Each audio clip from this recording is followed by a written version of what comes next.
ကျွန်တော်ခုဗီဒီယိုတစ်ခုလုပ်ထားတယ်ပေါ့နော်အဲ့ဒီဗီဒီယိုကိုခင်ဗျားရဲ့ monitor ပေါ်မှာကြည့်ရင်ဒီ color လေးဖြစ်ချင်းဖြစ်မယ်ဒီ color လေးဖြစ်ချင်းဖြစ်မယ်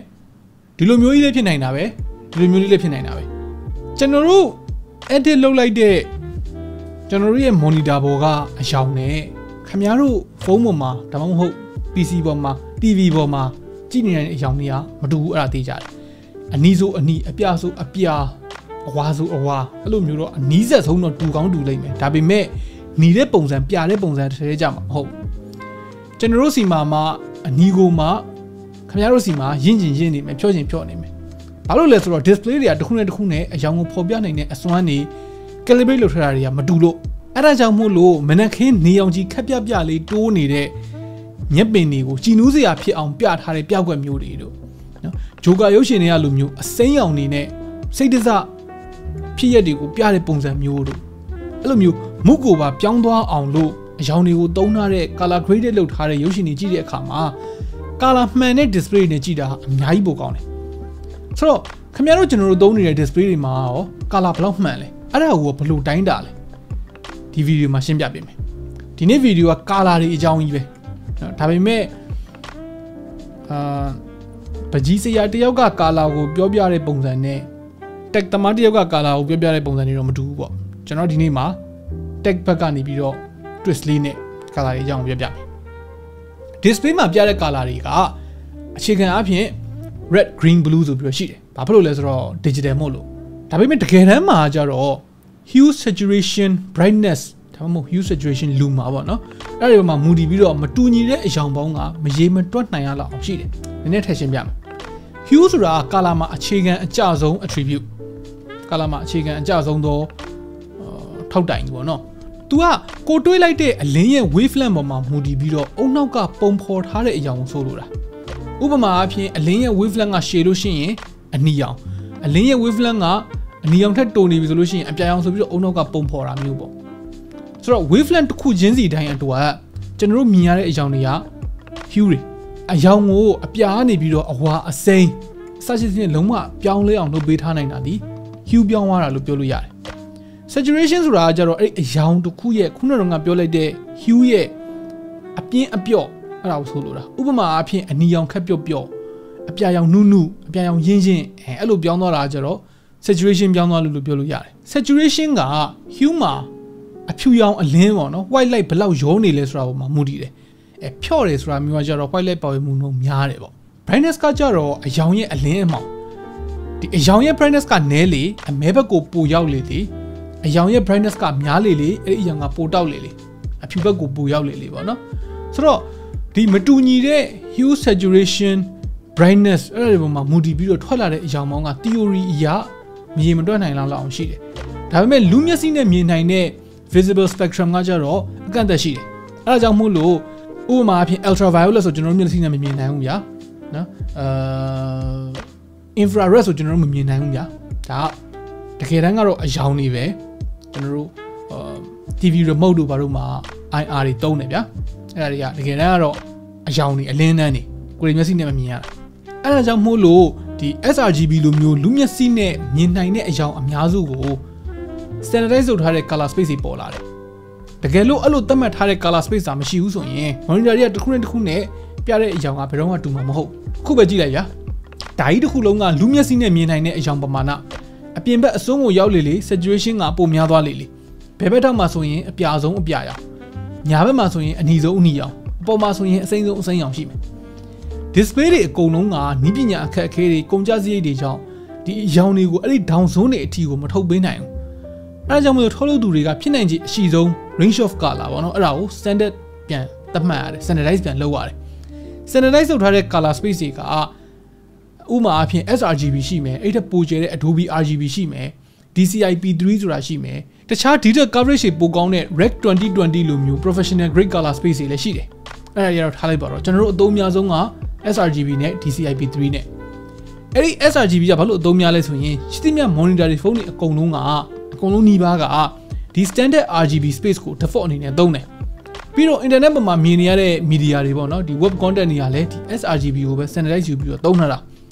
specification တွေမှာကျွန်တော်တို့မြင်ရတဲ့ 100% sRGB ဆိုတာကဒီ ဒီ sRGB space မှာပါတဲ့အကြောင်းတွေအကုန်လုံးကိုဒီ display ကပြပေးနိုင်တယ်ဆိုတဲ့သဘော 45% sRGB ပဲပြပေးနိုင်တဲ့ display ကအခုပြထားသလိုမျိုး range of color အကုန်လုံးကိုပြနိုင်မှာမဟုတ်သူ့တဝက်လောက်ပဲပြပေးနိုင်မယ်ဒါကတော့ပုံမှန်ပေါ့နော် 100% sRGB နဲ့ဆိုရင်ဒီလိုမျိုးမြင်ရမယ်ဆိုရင် 45% sRGB ပဲပြပေးနိုင်မယ် display ဆိုရင်အခုလိုကြီးဖြစ်သွားမယ်အဲ့လိုပဲ sRGB 100% ရလေသူ့ထက် range of color ပိုများတဲ့သူ့အပြင်ဘက်က DCI-P3 color space ဘက်ကအကြောင်းတွေကိုပြပေးနိုင်မယ်လို့အာမမခံတာ哦နည်းနည်းပိုနားလည်အောင်ပြောရရင်သူပြပေးထားနိုင်တဲ့အကြောင်းထိရောက်ပြီးသွားပြီဆိုရင်အဲ့ထက်ပိုပြလဲဒီအပြပဲဖြစ်သွားပြီဒီ display အနေနဲ့မှာသူကအပြဆုံးပဲဒီထက်ပိုပြတာမရှိတော့ဘူးတဲ့သဘောဒါလောက်သိပြီဆိုလို့ရှိရင် color space color coverage အကြောင်းသိပြီအဲ့ဆိုရင် color accuracy ဘိုင်းကိုဆက် display တစ်ခုက 100% sRGB ရှိတိုင်းဒါမှမဟုတ် DCI-P3 100% ဖြစ်နေတိုင်း color မှန်တယ်လို့ဆိုတာမဟုတ်အဲ့ဒါ color မှန်တာမမှန်တာနဲ့မဆိုင်ဘူးဘလောက်ပဲ color coverage ရနေနေ display မှာပြထားတဲ့ color တွေကတကယ်ဖြစ်ရမယ့် color တွေမဟုတ်နေဘူးဆိုရင်အလကားပဲ color မှန်မှုအတွက်ကိုကြတော့သူက calibration လုပ်ရတယ်ပြန်ချိန်ရတယ်ပေါ့နော်တချို့ display တွေက company ရဲ့ခါလေးချိန်ပေးလိုက်တာမျိုးရှိတယ်တချို့ display တွေကကြတော့ကိုယ့်ဘာသာကို color calibrate ပြန်လုပ်မှပဲအယောင်မှန်တာမျိုးရှိတယ် company ကနေဘယ်လိုပဲချိန်ပေးလိုက်အဲ့ဒီချိန်ပေးလိုက်တဲ့ဟာတွေကအချိန်ကြာလာလို့ရှိရင်လည်းပြောင်းလဲသွားလိမ့်ရှိတယ်အဲ့ဒါကြောင့်မို့လို့ professional တွေဆိုလို့ရှိရင် color calibrate လုပ်တဲ့ tools တွေဝယ်ထားတယ်တစ်လတစ်ခါနှစ်လတစ်ခါ6လတစ်ခါတစ်ပတ်တစ်ခါသူယောဂရှိရင်ရှိတယ်လို့ပေါ့နော်အဲ့လိုပြန်ချိန်လိုက်မယ်အဲ့လိုခဏပြန်ချိန်နေမှပဲအမြဲတမ်း color မှန်နေမှာအဲ့လိုမျိုး tools တွေကို colorimeter လို့ခေါ်တယ်ပေါ့နော်အဲ့ဒီကောင်တွေကဝယ်လို့လည်းရသလိုတချို့ website တွေမှာကိုယ် display ပေါ်မှာလိုက်ပြီးတော့ color မှန်အောင်ချိန်ပေးထားပြီးသား profile တွေရောင်းတာမျိုးလည်းရှိတယ်အဲ့ဒီ profile တွေရောင်းတာမျိုးကကြတော့ဟိုပါပေါ့နော်အတိအကျကြီးတော့ထွက်မှာမဟုတ်ဘူးပေါ့အကြမ်းမြင်ခံမှန်းပြီးတော့ထုတ်လိုက်တာပေါ့ဘာလို့ဆိုတော့ model 2နေအောင်မှဒီ display နှစ်ခုက model 2နေအောင်မှဘယ်ကောင်ကပို့ပြီးတော့ color ပေါက်ကရဖြစ်နေလဲဆိုတာအဲ့ value ကလည်းမတူပြန်ဘူးထားပါတော့အဲ့အရင်ချုပ်သွားလိမ့်မယ်ဆိုတော့ color ဘလောက်မှန်လဲပေါ့နော် color accuracy ဆိုတဲ့ကောင်ကိုကျတော့ delta E ဆိုတဲ့ unit နဲ့တိုင်းတယ် delta E unit နဲလေကိုလိုချင်တဲ့အကြောင်းနဲ့ပြပေးနေတဲ့အကြောင်းတွေကတစ်ထည်ကြလေပဲပုံမှန်အားဖြင့် delta E value က less than 2ပေါ့နော်2ထက်နည်းတယ်ဆိုလို့ရှိရင်အကြောင်းမှန်တယ်လို့သတ်မှတ်တယ် less than 1ဆိုရင်ကြတော့မျက်စိနဲ့မခွဲနိုင်ရလောက်အောင်မှန်သွားပြီဆိုတော့ professional laptop တွေမှာဆိုရင်များသောအားဖြင့် sRGB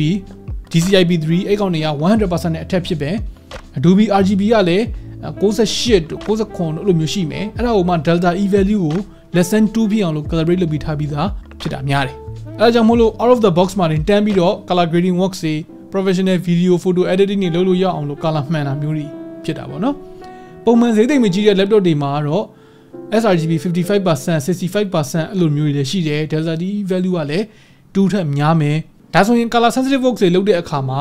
ကို display ကပြပေးတာဟိုအမှန်ထင်ပြီးတော့တေချာချိန်လောက်ထားလဲတခြား display တွေမှာအရောင်နဲ့တလွဲတွေထွက်နေအောင်ပါပဲတခြား color မှန်တဲ့ display တွေမှာလောက်ထားတဲ့ content တွေကိုဒီမမှန်တဲ့ display တွေမှာကြည့်ရင်လည်းအရောင်တွေကမှန်တာမဟုတ်ဘူးနောက်ထပ် bit depth ဆိုတာရှိသေးတယ်သူကကျတော့ RGB အရောင်တစ်ခုချင်းစီအတွက်သုံးတဲ့ bit ပမာဏ bit depth ပုံများလေ color shade ပုံများဖော်ပြနိုင်လေတုံးပုံများလေ color ပုံမှန်လေဒါကိုပမာသိသိသာမြင်ရလဲဆိုရင် gradient အရောင်တွေကိုပြတဲ့အချိန်မှာမြင်ရတယ်bit depth နေတဲ့ display မှာဆိုလို့ရှိရင် gradient အကြောင်းတွေက smooth မဖြစ်ဘဲနဲ့အတုံးလေးဖြစ်နေလို့ရှိတယ်အဲ့ဒါကို color banding ဖြစ်တယ်လို့ခေါ်တယ်ပုံမှန်အားဖြင့် 8bit နဲ့ 10bit display တွေကိုကျွန်တော်မြင်ရတတ်တယ်ပေါ့နော်ဒီ market ထဲမှာ 8bit က RGB color channel 3ခု255အကုန်ဖြောက်လိုက်လို့ရှိရင် 16.7 million color ပြပေးနိုင်တယ် 10bit color display ကကြတော့ 1.07 billion အထိပြပေးနိုင်တယ်အဲအကြောင်းမို့လို့ဖုန်းတွေမှာ 10bit display ပါတယ်ဆိုရင် big deal လို့ပြီးတော့ကြော်ညာကြတာဒါပေမဲ့များသောအားဖြင့်ကျွန်တော်တို့ consume လုပ်နေတဲ့ content အများစု SDR content တွေပေါ့နော်အဲ့ကောင်တွေမှာက 8bit က limit ဖြစ်နေပြီးသားဆိုတော့အဲ့လို content တွေကို 10bit display နဲ့ကြည့်လဲအရန်ပိုကောင်းတယ်လို့ခံစားမှာမဟုတ်ဘူးပြီးတော့ခင်ဗျားအရန်ကောင်းတဲ့ display နဲ့ကြည့်နေပြန်ပြီးတော့လေ YouTube တို့ Facebook တို့ကသူက compress လုပ်တယ် compress လုပ်တဲ့ခါကျတော့အဲ့ဒီအတုံးတွေကမြင်နေရမှာပဲဒီနေရာမှာ HDR content တွေကြည့်ရင်ဆိုရင်ကြတော့သူတို့က 10bit နဲ့ 12bit နဲ့အထိကို support လုပ်တာမို့လို့သိတာပြီးတော့ creative works တွေလုပ်တဲ့အချိန်မှာလည်း sRGB လိုမျိုးဒီ color space မျိုးမှာသုံးမှာဆိုလို့ရှိရင် 10bit display ကတိတ်မလို့ပေမဲ့အဲ့ထက်ပိုကျယ်တဲ့ Adobe RGB တို့ Rec 2020 တို့လိုမျိုးတခြား professional color space တွေမှာဆိုရင် 10 bit display ကိုသုံးနိုင်ရင်အများကြီးပိုကောင်းတယ်ဒါ digital display နဲ့ပတ်သက်တဲ့ color accuracy နဲ့ coverage အကြောင်းကိုအကြမ်းမြင်ပြောပြတာပါเนาะ display နဲ့တိတ်မဆိုင်တဲ့ကောင်တွေလည်းရှိသေးတယ်အဲ့ဒါတွေကတော့ CM1K color space တွေတို့ Pantone အကြောင်းတွေတို့ပေါ့เนาะအဲ့ဒါတွေလည်းနည်းနည်းပြောမယ်ဗျာ CM1K ဆိုတာကြတော့သူက digital display တွေမှာထက်သူ print ထုတ်တဲ့နေရာမှာသုံးတာ RGB နဲ့မတူတာ RGB က display တွေပေါ်မှာအလုပ်လုပ်တာ digital ဆိုတော့တစ်ခုပေါ်မှာတစ်ခုပေါင်းပြီးတော့အရောင်တွေကိုထပ်ပြီးတော့ color mix လုပ်တာ additive color mixing လို့ခေါ်တယ်ပြောရရင်အရောင်အလုံးကိုအမြင့်ဆုံးထားလိုက်ရင်အဖြူအောင်ထွက်တယ်ဗျာ CM1K ကကြတော့အဲ့လိုမဟုတ်ဘူးသူကအရောင်သူအဖြူကနေပြီးတော့အရောင်တွေကိုနှုတ်သွားတဲ့ subtractive color mixing အနေနဲ့အလုပ်လုပ်တာအဖြူအောင်စာရဲပုံကနေပြီးတော့အရောင်တွေကိုနှုတ်ပြီးတော့ကိုလိုချင်တဲ့အရောင်ဖြူအောင်ဖန်တီးတဲ့သဘောဥပမာအပြင်အပြာရောင်ဖန်တီးဖို့အတွက်ကို cyan နဲ့ magenta နဲ့ကိုရောရတယ်အဲ့လိုရောလိုက်လို့ additive လုပ်လိုက်လို့အပြာရောင်ဖြစ်လာတာမဟုတ်ဘူးအဖြူရောင်ရဲ့ wavelength ကနေပြီးတော့တခြားသော wavelength တွေကိုအဲ့ဒီပိတ်မော်ကနေပြီးတော့နှုတ်ယူလိုက်လို့အပြာကျန်တာအဲ့လိုဆိုရင်သဘောပေါက်လိမ့်မယ်လို့ထင်တယ်သူကကြတော့အမြင့်ဆုံး intensity မှာအမဲအောင်ဖြစ်သွားတယ်ဆိုလိုချင်တာကစာရဲရဲ့အဖြူချထားလိုက်ရှိသမျှပိတ်နေအကုန်လုံးကိုထပ်ပြီးတော့ပုံမှာဆွဲသွားလိုက်အဲ့ပိတ်နေအရမ်းများလာလို့ရှိရင်အဲ့ကောင်အမဲဖြစ်သွားလိမ့်မယ်အဲ့ဒါကြောင့်မို့လို့ sRGB နဲ့ဖန်တီးထားတဲ့ပုံတွေကို CM1K နဲ့ print ထုတ်တဲ့အချိန်တွေမှာအရောင်တွေကတိတ်မမှန်တော့ဘူးအဲ့ဒီအတွက် RGB နဲ့ CM1K နဲ့ကိုပေါင်းကူးလုပ်ပေးဖို့အတွက် Adobe RGB color space ကိုသုံးရတယ် Adobe RGB မှာကျတော့ sRGB ထက် color space ပိုကျယ်တယ်ဒါကြောင့်မို့လို့ CM1K အတွက်လိုအပ်တဲ့အရောင်တွေကိုပို့ပြီးတော့တိတိကျကျထုတ်ပေးနိုင်တယ်ဒါပေမဲ့ monitor တွေပေါ်မှာ Adobe RGB ကလည်း sRGB ပုံစံမျိုးနေနဲ့ပဲအလုပ်လုပ်တယ် CM1K ရဲ့အားနည်းချက်က RGB မှာလိုမျိုးသူကအရောင်တောက်တွေမထုတ်ပေးနိုင်ဘူးပြီးတော့ printer ရဲ့ ink ပေါ်မှာမူတည်တာဆိုတော့ပုံအတူတူပဲထုတ်တာဆိုရင်တော့မတူတဲ့အရောင်တွေထွက်တယ် consistency အားနည်းတယ်ပေါ့နော် printer တစ်လုံးနဲ့ပဲထုတ်တာဆိုရင်တော့အရောင်တွေမတူဘူးပေါ့ဆိုတော့အဲ့ဒီပြဿနာပေါင်း16000ကိုဖြည့်ရှင်းဖို့အတွက်ကဘာရှိလဲဆိုတော့ Pantone ဆိုတဲ့ကောင်ရှိတယ် Pantone matching system ပေါ့နော်တကယ်တမ်းတော့ PMS ပေါ့ Pantone ဆိုတဲ့ကုမ္ပဏီကသူတို့ဖန်တီးထားတဲ့ proprietary color space ကိုပြောလို့ရတယ်သူကကျတော့ဘာနဲ့တူလဲဆိုတော့အိမ်သုံးဆေးတွေအလုပ်လုပ်တဲ့ပုံစံမျိုးနဲ့တူတယ်သူ့မှာအရောင်တစ်ခုချင်းစီအတွက် color code တစ်ခုစီရှိမယ်အရောင်နမူနာရှိမယ်အဲ့ဒါကိုဖော်ဆက်တဲ့ formula ရှိမယ် Pantone color code ပြောင်းလိုက်တာနဲ့ကြိုက်တဲ့နေရာမှာဘယ်နေရာမှာ print ထုတ်အဲ့ဒီအရောင်အတိုင်းလုံးဝသေချာပေါက်ရတယ်ဆိုတော့ CM1K ထက် color consistency ပိုပြည့်တယ်ပေါ့နော်ဒါပေမဲ့ Pantone color တွေကအရန်ဈေးကြီးတယ်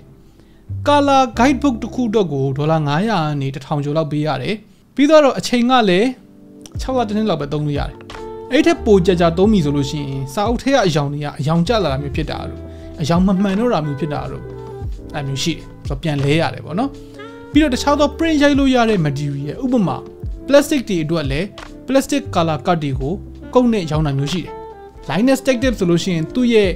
merchandise ကိုရောင်းမှုအတွက်အရောင်မှန်ဖို့လိုတယ်ဆိုပြီးတော့အဲ့ဒါအတွက်ကို$1000ဝန်းကျင်လောက်ပေးဝယ်ထားရတယ်ပြီးတော့ကို brand မှာသုံးတဲ့ Pantone color ဘယ်နှခုဆိုတာမျိုးနဲ့လိုက်ပြီးတော့လည်းပတ်စံပေးရသေးတယ်ဆိုတော့ Pantone ကတော့တကယ် brand အကြီးတွေပေါ့နော် color နဲ့ပတ်သက်ပြီးတော့အရန်ကို sensitive ဖြစ်တဲ့ brand တွေသူတို့တွေအတွက်အရေးကြီးတယ်ဥပမာအပြင် Starbucks က coffee ခွက်ရဲ့ဒီအစိမ်း logo ပေါ့နော်အဲ့ကောင်ကို CM1K နဲ့သွားထုတ်လို့ရှိရင်အရောင်မတူတာနဲ့အတူလားဆိုပြီးတော့လူတွေတန်ဝေကရသွားလူတွေတန်တွေကဝင်သွားနိုင်တယ် Pantone မှာကျတော့အဲ့လိုပြဿနာမျိုးမရှိတော့ဘူး Pantone validated display တွေကကြတော့တော့ Pantone code တစ်ခုရှိတဲ့အရောင်ကိုအပြင်က guidebook နဲ့ display ကပြတဲ့အရောင်တွေကိုတိုက်ကြည့်လိုက်လို့ရှိရင်တူနေရမယ်ဆိုတာမျိုးကို validation လုပ်ပေးထားတာဆိုတော့ print မထုတ်ခင်မှာအဲ့လိုတိုက်ကြည့်လို့ရတယ်ထွက်လာရင်လည်းအဲ့ဒီအရောင်တိုင်းပဲထွက်လာမယ်အဲ့လိုဆိုလိုတာ okay ဆိုတော့ color နဲ့ပတ်သက်လို့ရှိရင်တကယ်တမ်းတော်တော်မလွယ်ဘူးကျွန်တော်တို့မျက်စိကနေပြီးတော့အရောင်လေးတွေမြင်ရဖို့အတွက်ကိုနောက်ွယ်မှာလုပ်ရတဲ့အလုပ်တွေကအများကြီးရှိအဲ့ဒါကြောင့်မို့လို့မယိုးရှင်းဘူးဒါလို့ဆိုလို့ရှိရင်တော်တော်ခေါင်းမူသွားလိမ့်မယ်လို့ထင်တယ်ပေါ့နော်ဒါပဲပြော color accuracy color coverage နဲ့ပတ်သက်ပြီးတော့အထိုက်လျောက်တော့သဘောပေါက်သွားလိမ့်မယ်လို့ထင်တယ်သိသွားလိမ့်ပြီလို့ထင်တယ်ဒါဆိုလို့ရှိရင် color မှန်ဖို့အတွက်ဘယ်လို panel မျိုးကိုရွေးဝယ်ရမလဲဆိုတာကလည်းအများကြီးစဉ်းစားကြတော့မလိုတော့ဘူးလို့ထင်ပါတယ် okay ဆိုတော့မေးစရာရှိတဲ့မေးခွန်းတွေကိုလည်းအောက်က comment တွေမှာပဲထုံးစံနိုင်မယ်ဝင်ရောက်ဆွေးနွေးညှိနှိုင်းလို့ရပါတယ် okay နောက်နေ့မှတွေ့တော့